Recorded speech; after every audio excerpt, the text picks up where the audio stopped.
afternoon. I believe the quorum has not changed. Okay. So it took me longer than I thought I would need to write the ruling, but now that I'm here, let me just deliver it directly. So this is my ruling on the bail. 19 accused persons have been presented to this court and taken plea on various charges. They appear variously and in subsets in the total of 27 charges presented before court today. This ruling is chiefly on the application for bail. At the onset, it's necessary to state that the state does not oppose bail. Their plea to this court is that it takes into consideration the nature of the charges each of the accused has pleaded to. As an additional check to the right and the sanctity of trial, the state also argues that the accused persons and the legal representative are to observe the sub judice rules strictly. The state also seeks that there be a countermand against the accused's interference with the witnesses. In their response, the defense has reiterated that bail is a constitutional right. They went to great lengths to show that the charges were not as serious as are in many similar matters. They pointed out further that all the charges, the accused persons did not have direct dealing with the county government, as they were subcontractees in the tenders or bids forming the basis of these charges. In buttressing their plea for reasonable bail, they stated that they had cooperated with the investigative agencies, and further that they state that they will comply with the court's direction and are willing to deposit their passports in court and limit their movements out of court's jurisdiction. It was also their statement that they would comply strictly with the sub judice rule.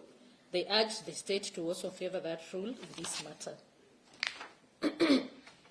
The defense further pleaded that with the court to take into consideration that one of the accused persons is a person living with a disability and also is of fragile health.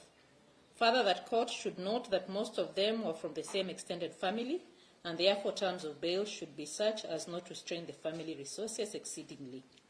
They ventured to suggest that a cash bail of 50,000 would be reasonable and should be the upper limit. The defense reiterated that each of the accused persons should be individually considered in terms of their unique circumstances and involvement in the matter. It is necessary to state that of the 19 accused persons charged, only the first 11 accused are natural persons. Accused 12 to 19 are all inclusive are juristic persons. Bail being unopposed, the only issue for the court to determine is what is reasonable bail in the circumstances of each accused vis-à-vis the demands of the law.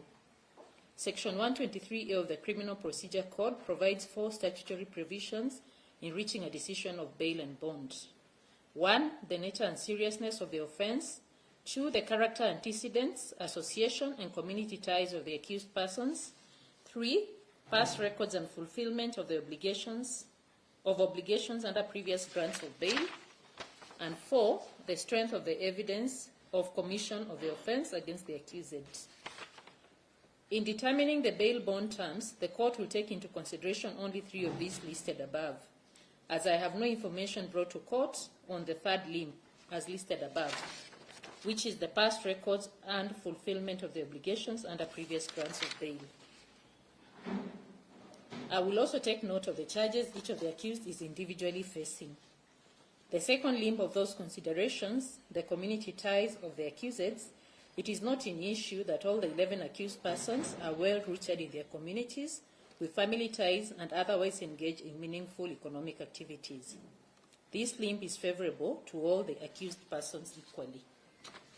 The differential will be the number and seriousness of the counts each of the accused have been charged with, and I will start with the 4th accused, who has been charged with only 4 counts. His terms of bail are set as follows: a bond of 5 million, in the alternative, a cash bail of 1.5 million shillings. Accused 6 and 7 will also be bonded on the same terms, a bond of 5 million, in the alternative, a cash bail of 1.5 million. Accused 2 and 3 will have a bond of 1 million, in the alternative, a cash bail of 400,000 shillings each. Accused 5 will have his bond terms set as for accused 2 and 3, which is a bond of 1 million, in the alternative a cash bail of 400,000 shillings. Accused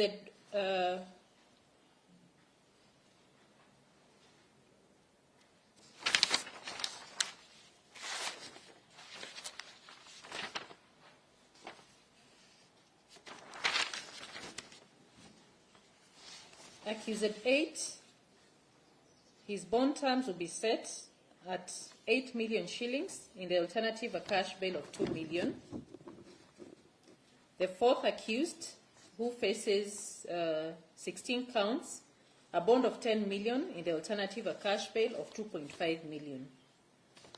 Accused 9, 10, and 11, a bond of 1 million shillings each, in the alternative a cash bail of 250,000 each.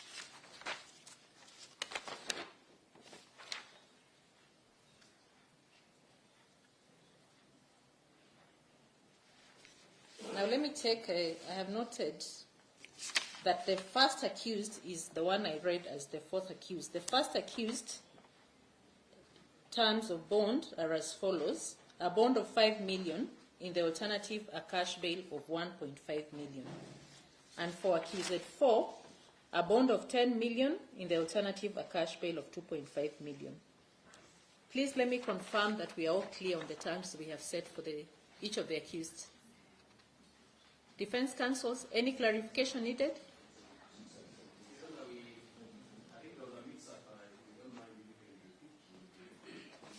Okay.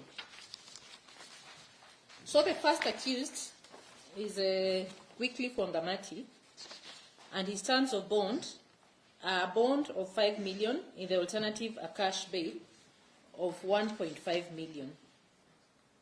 These terms also apply to the accused number 6 and 7. Are we clear? Yes. Okay. So then we have the second and third accused, and their bonds have been set at 1 million, and in the alternative a cash bail of 400,000 each. These terms also apply to the fifth accused. The fourth accused is of 10 million, in the alternative a cash bail of 2.5 million. The eighth accused is a bond of 8 million, in the alternative a cash bail of 2 million. And then we have accused 9, 10, and 11 banded together, each of them a bond of 1 million, in the alternative a cash bail of 250. Now we are clear? Yes. Okay. So these are the further terms of my ruling. Each accused person without issued with a passport is to deposit it in court within 7 days.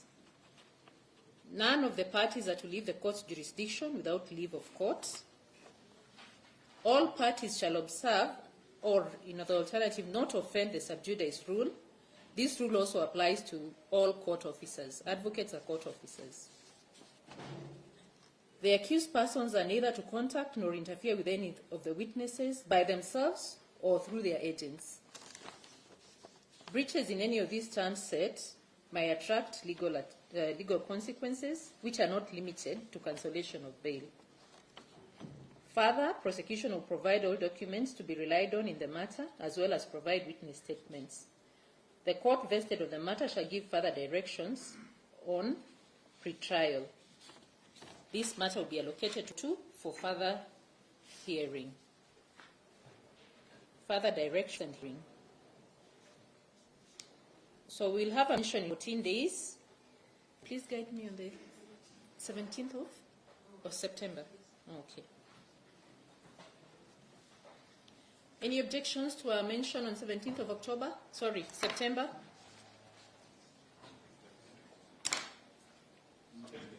Okay. So you'll be appearing before court number 2.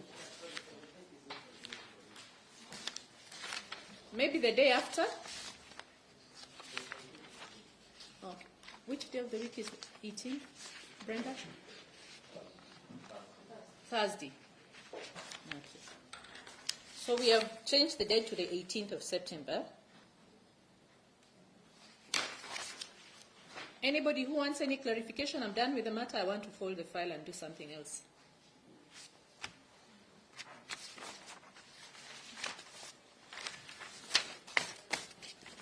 You'll clear the court so that we hear the other matter? Okay. So do I give you some 10 minutes? So are you the same counsels appearing in the other matter, the other plea we are taking? So let me leave court so that we can allow these ones to exit. Huh? Mr. Wanyama? Oh, okay.